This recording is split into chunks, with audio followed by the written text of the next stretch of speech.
English, I don't know if you have noticed, but English is my second language. It is. Normally I speak Finnish. It's very common in Finland. And English can be hard for me. I've had some misunderstandings already. I had a cough earlier, and I went to a pharmacy, and I said, I'm here for cough. And the guy said, excuse me, and I said, I'm here for cough. And he said, you for cough.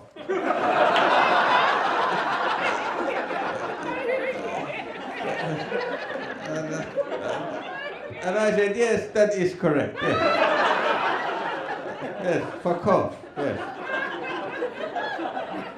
And then he asked me to leave, and I still have a cough.